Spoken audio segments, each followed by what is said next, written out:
የአዲሱን ኪዳን ቤት ለእግዚአብሔር የሰራለት ማን ነው? አቤት ጌታችን ኢየሱስ ሲሆን እርሱ በዚህኛው ቤት ውስጥ የታመነው እሱ ነው። ሙሴ ደግሞ በቤቱ ሁሉ የታመነ እንደሆነ በፊተኛው ቤት ማን ነበር የታመነው? ሙሴ ነበረ። ምዕራፍ 3 በቤቱ ላይ የተሾመው የሚሻል ነው ወይም የሚበልጠው ተሹሟል። ቁጥር 1 ስለዚህ ከሰማያዊ ጥሪ ተካፋዮች የሆናችሁ ቅዱሳን ወንድሞች ሆይ፣ እንግዲህ ያ ወንድም ሆነናል፣ ቤተሰብ ሆነናል። የሃይማኖታችንን ሐዋርያና ሊቀ ካህናት ኢየሱስ ክርስቶስን ተመልከቱ። ማንንም አትመልከቱ እንደማለት። በዚህ ቦታ ላይ ደግሞ ሙሴን አትመልከቱት ነው። በዚህ ዘመን ደግሞ ብዙ ነገር መማማር እንችላለን።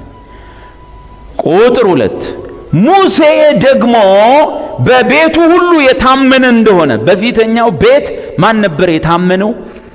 ሙሴ ነበረ። እርሱ ለሾመው ወይም ለእግዚአብሔር ለያህዌ ምን ነበረ? የታመነ ነበረ። ሙሴ ማለት ነው።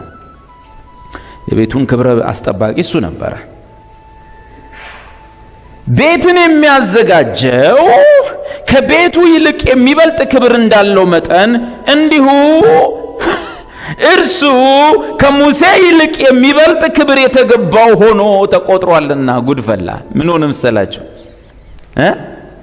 በዚያኛው ቤት ሙሴ በእግዚአብሔር ፊት የታመነ ሰው ነበር። ነገር ግን ይሄኛው ምን ታውቃላችሁ? በዚህ ቤት ላይ የሚሾመው ራሱ ቤቱን ያዘጋጀው። ግን ቤቱን ያዘጋጀው ሰው ከቤቱ ይልቅ ምን አለው? ክብር እንዳለው ሁሉ ኢየሱስ ደግሞ በዚህኛው ቤት ላይ የታመነ ነው። ኦኬ፣ የአዲሱን ኪዳን ቤት ለእግዚአብሔር የሰራለት ማን ነው?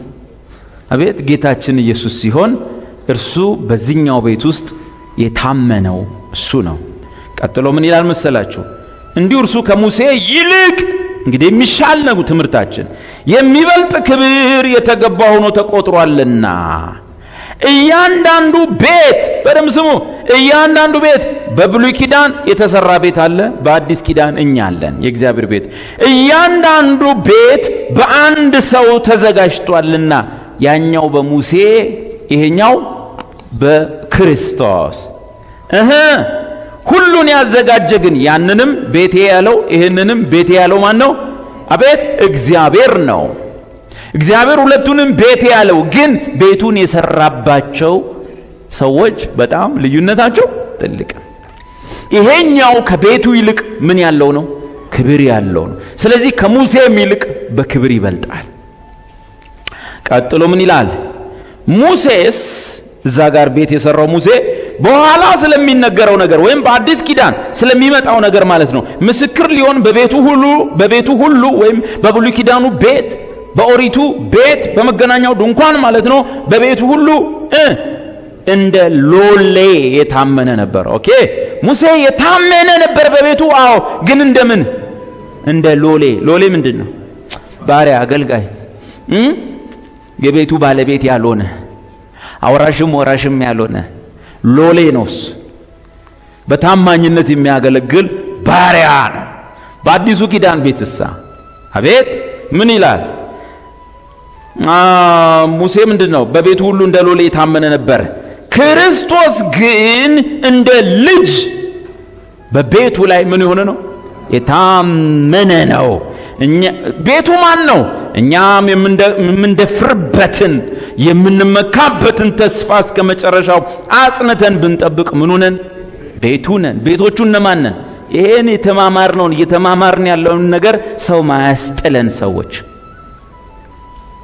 ይሄን የተማማርን ዝም ብሎ ጴንጤ አይደለም እንዴ። ተውን እኮ እሱ ተውን እኮ